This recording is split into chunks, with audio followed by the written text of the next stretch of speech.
It's great to have Jonathan Brown with me here today. Jonathan Brown is an educationalist who's also developed a great app. He works at Dundee University in Dundee as a lecturer. So Jonathan, it's great to have you here this morning.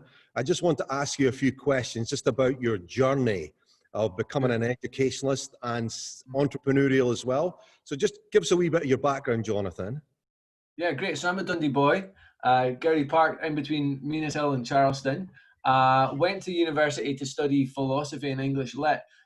Just loved ideas, loved learning, loved understanding more about the ideas that shape the world and shape people in the world. Finished off my degree. I was shocked that there are not many jobs for philosophers. My dad wasn't quite so shocked that there was no jobs for philosophers, so worked in Gap for a little bit and then ended up working in a high school as a support worker. And it was working in the high school that got me into the idea of working in teaching. So going to primary education, stayed in primary education for a number of years, was a principal teacher, a deputy head teacher, an acting head teacher for a while. And I finished up being a development officer for Angus Council for science and STEM subjects. And then it was at that point, I basically realized I didn't want to be a head teacher. So where did I want to go? And I'd undertaken a diploma in coaching using transactional analysis. And it was during that time of sort of self-reflection and thinking, I thought, actually, I want to be somewhere less institutional than a school.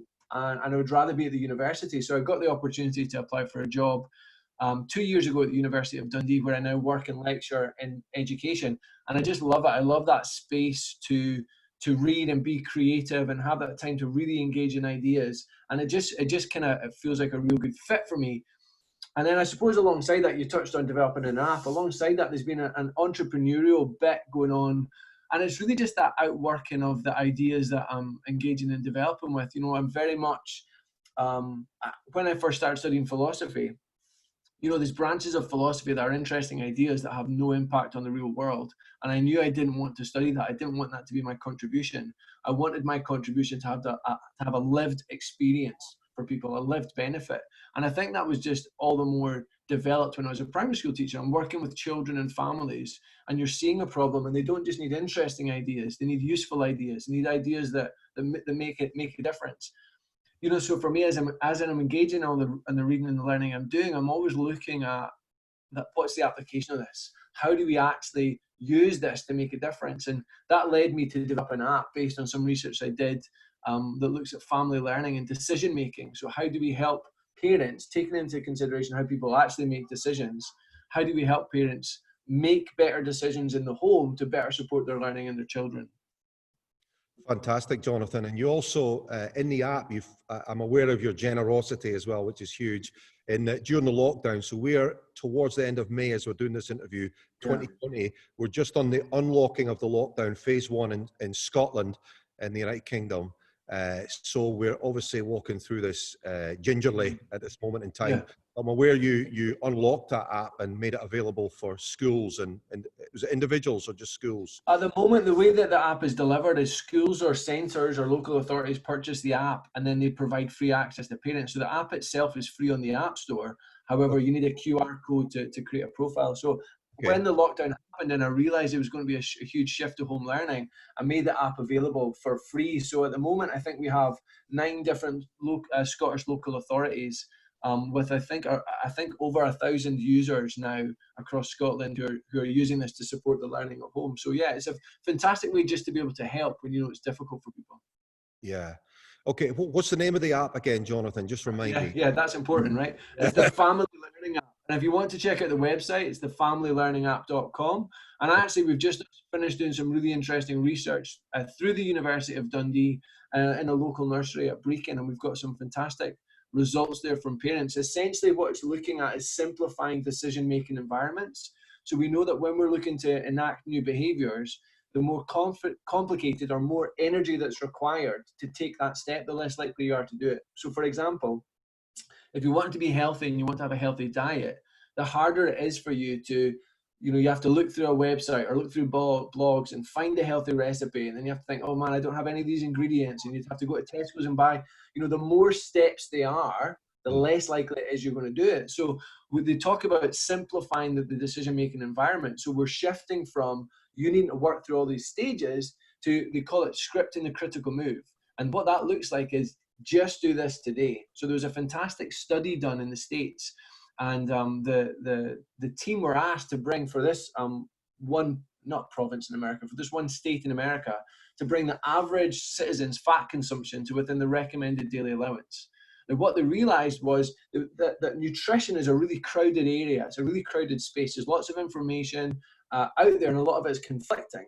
Now, what that means is, for an individual going into the nutritional space, it requires huge amounts of cognitive effort to make a decision, to make sense of what's out there. Like, are carbohydrates good or are they bad? Do we eat eggs? Do we not? Should we have fat or low salt, or what is it, right?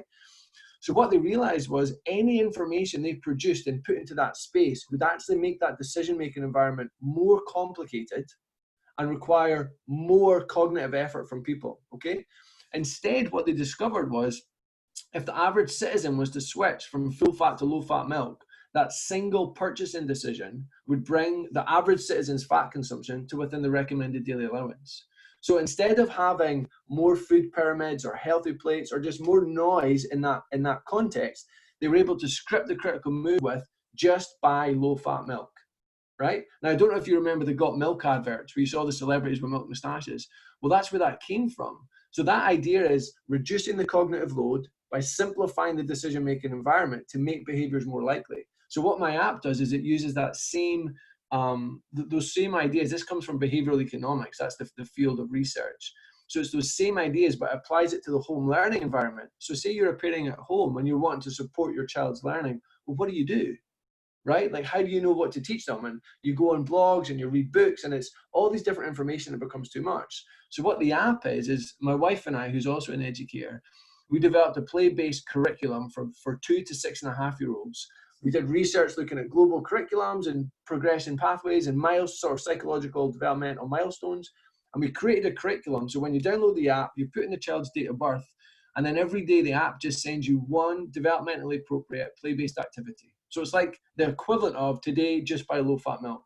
So the app might say to you, for your 2-year-old, today, just talk about yours and mine, or talk about the colors that you see, right? And then at the end of the activity, you're asked to evaluate how you got on. And depending on how you evaluate it, the curriculum then tailors the activities to your child. So the more you use the app, the more in tune it becomes to your child. So what we're looking at is we're paying attention to how decisions are really made in the real world to help parents kind of enact those behaviors that we know they want to do and we know that make a difference. Whew, can you tell I'm passionate about that one? I definitely can. I love the fact that you're making something that's potentially complex for people to embrace and understand, yeah, and simplifying it and making it one step per day. I love that. It's really cool. You know, the interesting thing as well is there's an idea, they talk about the cognitive tax of having less, right? So what we know is that people who are in disadvantage, mental energies are spent looking at managing basic necessities. How will I cover the bills this week? Where will I get, how can I make the food last till Friday this week, right? So there's actually less mental resource for other activities. So what we need to do is we need to try and find ways to make these actions that we know matter easier to enact. So, you know, it's working for all kind of social demographics. Yeah, I love that. It's really, really cool. Jonathan, tell me a wee bit as well about the fact that you've been trained in coaching. Is that correct? Yes. And in what area are you working with that or developed that? Give me a flavor of what you've done with it. Yeah, so I did a 2-year diploma with International School of Business Coaching based out of St Andrews, and the model is transactional analysis. That's the underpinning framework, I suppose. And it's absolutely fantastic. The key idea with transactional analysis is it's about handing over the tools to the coachee. So instead of the classical coaching model or counseling model that might mean, Gordon, you come and see me, you tell me your problems, I do the processing and then give you a solution. Mm-hmm. Transactional analysis and the type of coaching I engaged in is about asking questions that raise your awareness and then allow you to develop the strategies and the tools so that you can move forward. So there's no deficit in this model. You're not a broken, damaged individual that needs someone to do the healing for you, but rather it's all about raising awareness. So, you know, for me, that really, really resonates as an educator, right? Because this model of counseling and coaching continually builds capacity in the other person, right? And to be honest, I use that everywhere. I use it with my students. I use it with my children. I use it on myself when I'm having a bad day. So it's been one of those bits of learning that I think my life can't be the same after learning some of these strategies. That's really cool. So really what that coaching's about is asking people great question or the right question, and they come up with a solution themselves for we talk about yeah. in transaction analysis, we talk about powerful questions that raise awareness. So let me give you an example. There's a great Carl Jung quote, right? Who is a phenomenal psychiatrist and thinker of man's thoughts. And he said that until we make the subconscious conscious, it will forever rule us, and we'll call it fate. So what that means is we can have unexamined beliefs, values, behaviors, assumptions that are kind of happening out with our awareness, right? And until we can go and investigate them and bring them to our awareness, we're going to find ourselves in repetitive patterns of behavior, right? That always happen to us, and we'll end up just blaming fate. So let me give you an example for me, right? I had this story I told myself that I'd created, but that I told myself. And it was, I get close, but I never make it. So I get to the interview panel, but I don't get the job. I enter the competition, but I don't get on the podium, right? Okay. I don't know, I get a great funding going, but then it gets pulled at the last minute. So this was a story I told myself. Now this story happened kind of just out with my awareness. Here was the problem though. Every time I faced an obstacle and something would happen, right, there'd be a setback, but I would just throw up my hands and say, see, that's just a story of my life. I get close, but I never make it. And I would just call that fate. But as soon as that story moved into my awareness, I could say, wait, hold on. Is it my expectation that I will never encounter a challenge on the way to success? This is a really limiting story that I'm telling myself. So now, when I experience an obstacle on my way to achieving something, I just say to myself, this is just what it looks like. It's just another challenge for me to get past, right? But without raising that limiting story into my awareness, it would have continually played itself out in my life. And I probably would have just said, that's just the story of my life. So coaching is about asking the kind of questions. You're really listening very clearly. You've got a sort of it's not basic, you've got a psychological framework that you're filtering through, but you're trying to ask questions that raise the individual's awareness so that they go, you're right, that's a story I'm telling myself. Wow. I love that, Jonathan. I love your transparency here on this interview as well, talking about what you've been through yourself. And I can really see that you, often when people are into psychology or coaching, it's maybe about an academic journey. And I can tell that you're intellectual, you're an academic, but you also love people as well, which is huge. And you're all about people development. So that's fantastic. Is there anything you're developing or working just now for now or the future? Yeah, do you know what's interesting? That's great, Gordon. I really appreciate that. I actually, so here we go. Here's a big old chat. When I reckon I was about 26, 27, I managed to develop an anxiety disorder, full-blown anxiety disorder, panic attacks in the street. It was awful, really, really bad. And I was really ashamed of it. I was very, very embarrassed and ashamed. And I think, to be honest, I probably would have been able to deal with that quicker had I not been so embarrassed, okay? And it was through going through that process that really made me very passionate about, even more so about applying learning that makes a difference for people, right? So the space that I'm really doing a lot of research and writing and working in at the moment is about mental health well-being, about developing our resilience, about having strategies that actually make a difference. So let me give you another one, right? I call this one, check your guess, right? Check your guess. Check your guess, okay. You've got to check your guess, right? So when I was a deputy head teacher, I would teach this to all the children in my school, but I think it's valuable for adults and grown-ups as well, right? As a way of removing or limiting unneeded pain in our lives. So let's imagine there's two children working at a desk in a primary school, okay? John and Sarah. And John goes away to do a wee job and he comes back and he notices something. The thing he notices is true. His rubber is no longer on his desk. It's now on Sarah's. So he's noticed something that's true. That's factual, right? But then he makes a guess. And he makes a guess about why did it happen? And he guesses Sarah stole it from me, right? So he gets all cross and upset and he's angry and maybe he gets involved in a disruption in the class and the teacher has to get involved and he's feeling all these unwanted feelings. He's feeling stolen from, he's feeling hurt, right? But if we step back from that situation, we have something that's factual and something that's fictional. We have a notice and we have a guess, right? So the notice, the factual bit, is the rubber moved. The guess, the fictional bit, is why it moved. The thing that's causing John pain is the made up bit. The thing that's causing John pain is the guess. It's the story he's telling about the event. It's actually not the event in itself, right? So maybe Sarah thinks, John and I have got a great relationship. He won't mind if I borrow his rubber, right? That's an option. So when we go through our lives, we notice things, but then we make a guess, right? So we need to check our guess, because maybe we're making a really bad guess. So actually, Gordon, you spoke at Elizabeth and I's wedding, right? And what you said was you always have to believe the best about one another. Now, you know, and that's something that Elizabeth and I have used as a foundation in our marriage, right? Now, what that means is you always make the best guess about your partner. Wow. So you come downstairs and you see something that you wanted done that's not been done. What's your guess about why it's not been done? Now, what's interesting is your guess, we could get deeper on this, your guess comes from what's called the explanatory style that you use. So your guess is the product of this kind of all the beliefs and values and stories that you've got going on inside of you. So one of the ways that you can raise awareness of that is just by looking at your guess. So you say to yourself, I'm getting really annoyed, like Elizabeth is deliberately doing this to wind me up. That can't be true.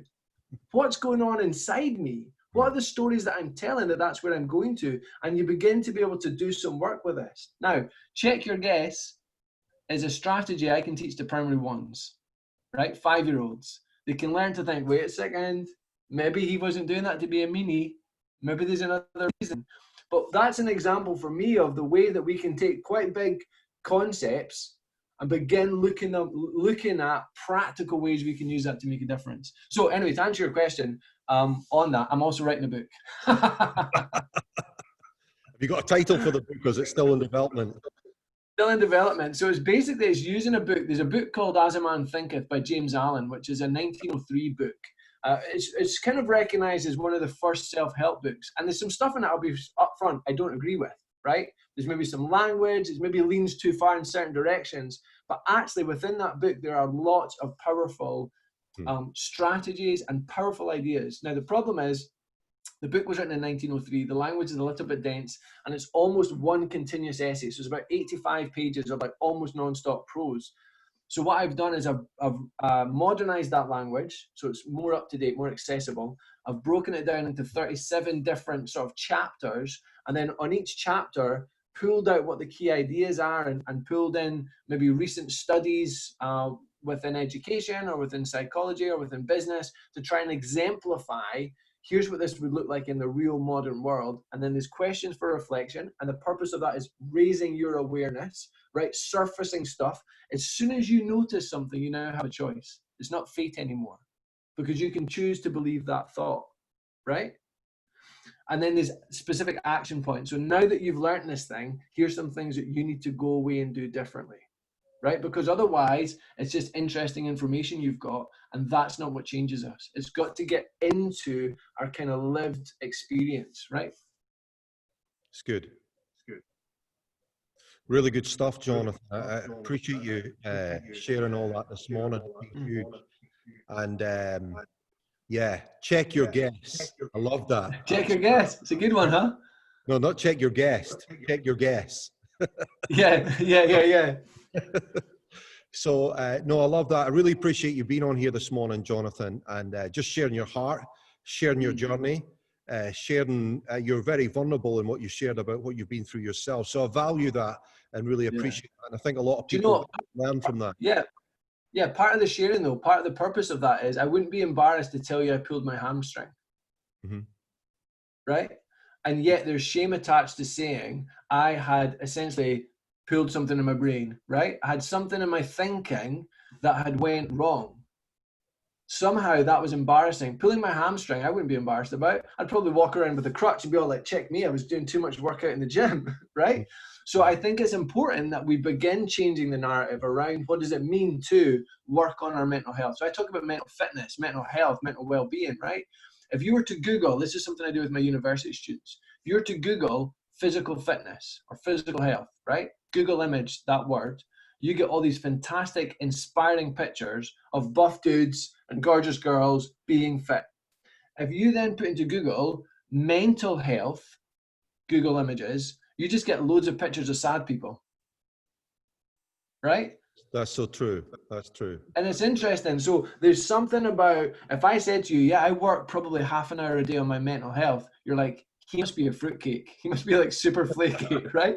If I tell you I work out half an hour a day or 45 minutes a day, you're like, Jonathan, what's your secret? You know, do you do arms and legs? Like, how do you break it up? What do you eat? You want to know about it. But I tell you that I work on my mental health, and it's like, man, you're a fruitcake. Yeah, yeah, it's so good. I love that. I think now's the time to turn wellness, well-being, mental health on its head, and it's seen as a transparent thing, an open thing, where we can, rather than put one another down, we can lift one another up, help one another, restore one another, build one another up, and launch people into their destiny and their success. Absolutely. I think that's huge. So massive, Jonathan. Thank you so much for being here today. It's been great, absolutely tremendous speaking to you. And I look forward to working with you in the future on some of this stuff, because I think there's some fantastic. great ideas, and what's in your heart and in your mind as well is huge. There's a lot of people who are keen to get that kind of help, and maybe don't even know at this moment in time that, yes, I connect with that. So I think as we start conversations, maybe even in this lockdown, maybe have some Zoom conversations, invite people in, and just help people build strategies for. We could easily do like 20-minute chunks, 20-minute Zoom videos for like, check your guests. There's lots more little strategies you can use like that you can just pick up and use, and it make a difference. It's good. Fabulous. Thanks so much, Jonathan. And we'll see you. Pal. Thank you. Bye.